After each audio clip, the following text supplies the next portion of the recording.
Hello friends, मैं हूं doctor Niket Rajgar.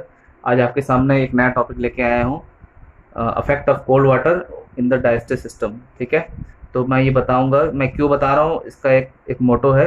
क्योंकि हमें ये सब ये हम अच्छी तरह जानते हैं कि जो ठंडा पानी होता है वो नुकसान करता है। ठीक है, लेकिन कैसे नुकसान करता है ये सबको नहीं पता है। ठीक है, अगर फैक्ट पता चल जाए, अगर इसका रीज़न पता चल जाए तो आप इसे कभी नहीं पियेंगे। ठीक है, ठंडे खाना खाने के बाद ठंडे पानी को नहीं पियेंगे, और इवन नॉर्मली भी ठंडा पानी आप नहीं पियेंगे। ठीक है, तो ठंडा पानी होता क्या है? ठंडा पानी मतलब हमारी बॉडी के अकॉर्डिंग में, अगर 0 से 25 डिग्री का टेम्परेचर है या उससे कम का टेम्परेचर है तो उससे कम का टेम्परेचर तो आइस ही बन जाएगी। अगर उससे कम का टेम्परेचर तो आइस बन जाएगी, और 0 to 25 डिग्री अगर पानी है तो उसे हम ठंडा मानते हैं। ठीक है, हमारा कोर बॉडी टेम्परेचर कितना होता है? 37 डिग्री, ये सबको पता है। हमारा स्किन टेम्परेचर कितना होता है? 33.5 to 36.9 होता है। 30, ये वेरिएशन क्यों है?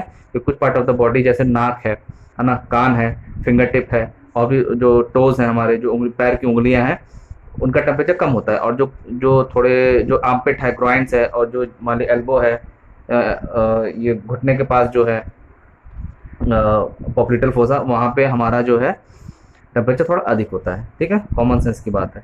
अब आ जाइए, अब हमें ये समझ अफेक्ट ऑफ कोल्ड वाटर समझने के लिए हमें डाइजेस्टिव सिस्टम को थोड़ा सा एनाटॉमी समझना पड़ेगा। एनाटॉमी मतलब उसका जो एनाटॉमी है उसको हमें समझनी पड़ेगी। ठीक है, तो सबसे ऊपर होता है हमारा माउथ। माउथ है जिससे हम खाना खाते हैं। ठीक है, ये होती है बक्कल कैविटी। उसके बाद आता है फुट पाइप। फुट पाइप को हम इसोफेगस भी कहते हैं। उसके बाद आता है स्टमक।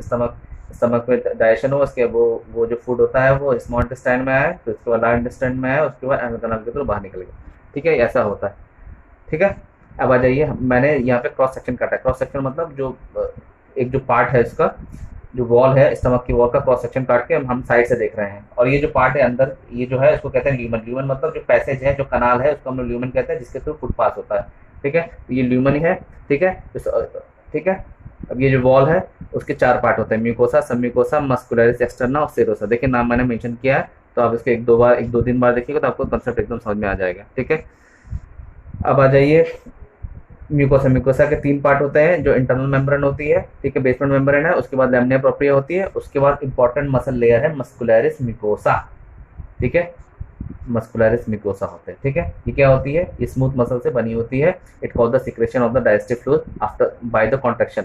ठीक है, बीच बीच में कॉन्ट्रैक्ट करती है, तो इससे डाइजेस्टिव जूस बाहर निकलता रहता है। ठीक है, ठीक है, ये करता है। उसके नीचे आ जाती है सम्मिकोसा। सम्मिकोसा में क्या होता है? Blood vessel. ब्लड वेसल क्या करती है? जो डाइजेस्टिव फूड यहाँ पे डाइजेशन हुआ, ह्यूमन में यहाँ पे डाइजेशन हुआ, उसको एब्जॉर्प्शन हुआ, उसके बाद उसको कैरी कौन करके ले जाएगा यहाँ से दूसरे बॉडी पार्ट में कैसे कैरी लेके जाएगा? जो जो हम खाते हैं वो कैसे जाएगा दूसरी बॉडी पार्ट में?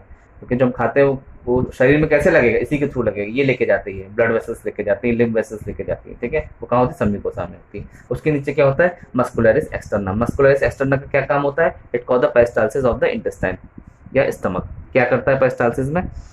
पेरिस्टालसिस मतलब मूवमेंट ऑफ द इंटेस्टाइन, मतलब जो जो फूड है, जो यहाँ पे ल्यूमन में फूड है, उसको आगे की तरफ प्रोपेल करता है, आगे की तरफ धक्का देता है। ठीक है, अब उसके सबसे, ठीक है, ये भी स्मूथ मसल से बना होता है, और सबसे बाहर होता है सेरोसा। ठीक है, जो प्रोटेक्टिव लेयर है पतली सी। ठीक है, तो ये इसका फंक्शन हमें समझ में आ गया। इसका फंक्शन सम्मिकोसा में जो है इसका फंक्शन समझ में आ गया, इसका फंक्शन समझ में आ गया। ठीक, अब आ जाओ डाइजेस्टिव ग्लैंड। डाइजेस्टिव ग्लैंड ये होता है, कुछ पार्ट म्यूकोसा में होता है, कुछ पार्ट सम्मिकोसा में होता है। डाइजेस्टिव ग्लैंड है वो क्या सिक्रीट करते हैं? डाइजेस्टिव जूस सिक्रीट करते हैं। ठीक, डाइजेस्टिव जूस किससे मिलकर बना होता है? हम स्टमक की बात करें तो यहाँ डाइजेस्टिव जूस होता है, वो HCl एंजाइम आयंस और म्यूकस से मिलकर बना होता है, मोटा मोटी। ठीक है, उसमें बहुत सारे पार्ट भी होते हैं, सब मेंशन नहीं करो, जो इंपॉर्टेंट पार्ट है वो मैंने बता दिया आपको। ठीक है, इंटेस्टाइन में थोड़ा वेरिएशन आ जाएगा। ठीक है, स्मॉल इंटेस्टाइन में थोड़ा वेरिएशन, लार्ज इंटेस्टाइन थोड़ा वेरिएशन, स्टमक में ये HCl सिर्फ स्टमक में ही पाया जाता है। ठीक है, और कहीं नहीं। स्टमक ही सिक्रीट करता है इसको, स्टमक के ग्लैंड सिक्रीट करते हैं। ठीक, अब आ जाइए, अब जैसे हमने ठंडा पानी पी लिया, ठीक है, खाना खाने के बाद मोस्टली गर्मियों में या बरसात में हम लोग ठंडा पानी पीते हैं। ठीक है, या फिर नॉर्मल अब बाहर से ठंडा पानी पीते हैं। मैं बोल रहा हूँ उसको नहीं पीना चाहिए, और सब लोग कहते हैं कि ठंडा पानी नहीं पीना चाहिए। क्यों नहीं पीना चाहिए कोई नहीं बता पाएगा। ठीक है, उसका कारण मैं बताता हूँ। ठीक, करता क्या है? ठंडा पानी अब जैसे पिए, ठीक है, अब ठंडा पानी क्या करता है? Contraction of the sustain contraction. Contraction नहीं, कॉन्ट्रैक्शन तो वैसे नॉर्मल, सस्टेन कॉन्ट्रैक्शन मतलब बहुत देर तक कॉन्ट्रैक्शन करके रख देता है। क्या करता है? Contraction of the smooth muscle of intestine and stomach. अब बताइए, ये जो मस्कुलरिस म्यूकोसा है इसको सस्टेन कॉन्ट्रैक्ट कर देता है। अब क्या होगा? सस्टेन कॉन्ट्रैक्शन होगा। ठीक, कॉन्ट्रैक्ट करके रख दिया। ठीक, तो क्या होगा? ठीक है, कॉन्ट्रैक्ट करके रख दिया, फिर उसके बाद जो डाइजेस्टिव ग्लैंड है वो फंक्शन करना थोड़ी देर के लिए, उतनी देर के लिए बंद कर देते हैं। ये समझ लीजिए पैरालाइज होगी मसल थोड़ी देर के लिए। ठीक, आपने खाना खाया, डाइजेस्टिव जो सिक्रीट नहीं हुआ तो पड़ा रहेगा, इंडाइजेशन कॉज करेगा। ठीक, पहला नुकसान ये हो गया।